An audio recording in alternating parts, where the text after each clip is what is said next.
Hello everyone, welcome to RPSC study hub. RS mains question answer की series में आज हम बात करेंगे सीरीज़ 55 के बारे में। सीरीज़ 54 तक हम डिस्कस कर चुके हैं। उनका लिंक मैं डिस्क्रिप्शन बॉक्स में दे दूंगी। तो आइए स्टार्ट करते हैं आज के प्रश्नों को। पहला प्रश्न है जंग लगना, रस्टिंग। What is rusting? ये 20 वर्ड्स और 50 वर्ड्स यानी 2 नंबर 5 नंबर में प्रश्न पूछा जा सकता है कि जंग लगना या रस्टिंग कैसे होता है। अब प्रोसेस ये होती है, उत्तर को किस तरह से लिखेंगे। आयरन ऑब्लिक लोहे को नम वायु में रखने पर उसकी सतह पर भूरे रंग की पपड़ी जमा होने लगती है, इसे ही हम क्या बोलते हैं, जंग लगना। दोबारा देखते हैं, आयरन यानी लोहे को हम क्या करते हैं, नम वायु में जब खुला छोड़ देते हैं तो उस पर एक भूरे रंग की पपड़ी जमा होने लगती है, उसे ही हम जंग कहते हैं, यानी लोहे का खराब होना। लोहा क्या करता है, जब नमी होती है और नमी से वायु ठीक है O2 में रिएक्ट करता है, रिएक्ट करने पर भूरे रंग की पपड़ी बनाता है।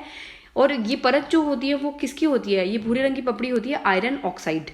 क्यों? क्योंकि लोहा Fe क्या करता है, O2 से क्रिया करता है और आयरन ऑक्साइड बना लेता है। आयरन का जंग में परिवर्तन जंग लगना कहलाता है। ठीक है, आयरन का ये जंग में परिवर्तन जंग लगना कहलाता है। जंग लगना एक रासायनिक परिवर्तन है और ये जंग लगने की प्रक्रिया कैसी है, रासायनिक परिवर्तन है जो कि वायु तथा नमी की उपस्थिति में होता है। वायु और नमी का होना जरूरी है। अगर केवल वायु होगी तो जंग नहीं लगेगी, वायु के साथ साथ नमी होगी तभी क्या होगा, जंग लगने की प्रोसेस स्टार्ट होगी। और इससे क्या होता है, लोहे की उम्र भी कम हो जाती है, लोहा कमजोर हो जाता है जंग लगने से।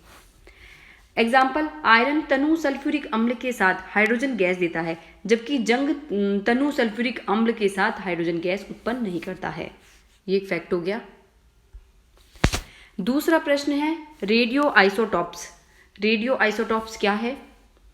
ये वे परमाणु होते हैं जिनके नाभिक अपने अतिरिक्त ऊर्जा के कारण अस्थायी हो जाते हैं। यानी इस तरह से हम कह सकते हैं कि नाभिक क्या करता है, अपनी अतिरिक्त ऊर्जा का उत्सर्जन करता है और उससे क्या होता है, अस्थायी हो जाता है, क्योंकि उसमें अतिरिक्त ऊर्जा क्या होता है, समावित होता है, उससे वो अस्थायी होते हैं।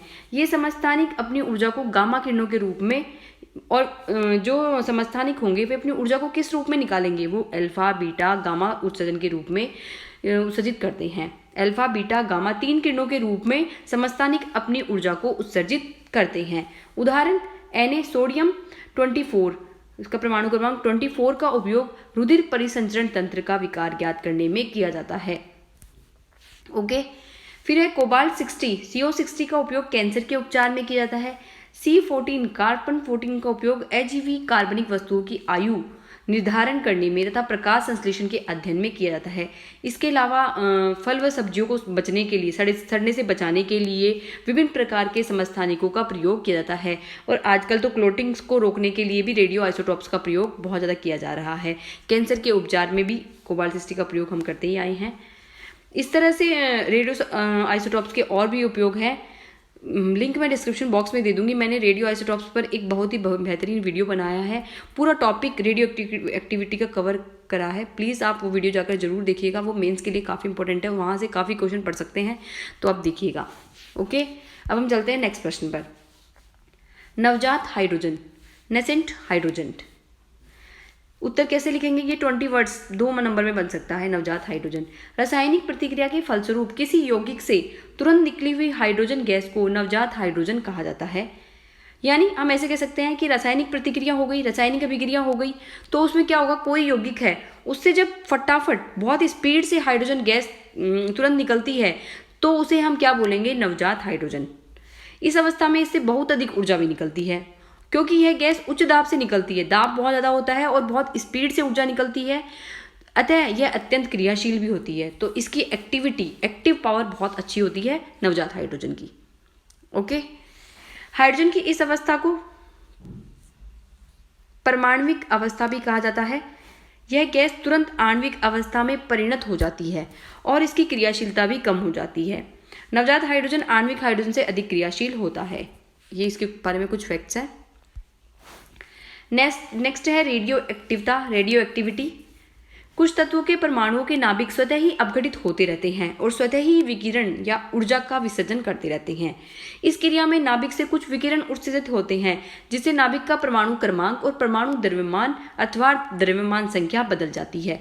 अब क्या होता है, रेडियो एक्टिविटी में कुछ तत्व होते हैं जो परमाणुओं के नाभिक से स्वतः ही अपघटित होते रहते हैं, जैसे यूरेनियम हो गया, प्लूटोनियम हो गया।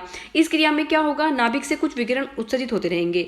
इससे क्या होगा, नाभिक का परमाणु क्रमांक और परमाणु द्रव्यमान या फिर द्रव्यमान संख्या जिसको बोलते हैं वो बदल जाती है, और इस क्रिया को रेडियो एक्टिव विघटन या क्षय कहते हैं तथा पदार्थ के इस गुण को रेडियो एक्टिविटी कहते हैं। नेक्स्ट है टिंडल प्रभाव, टिंडल इफेक्ट। ये भी 20 वर्ड्स 2 नंबर में।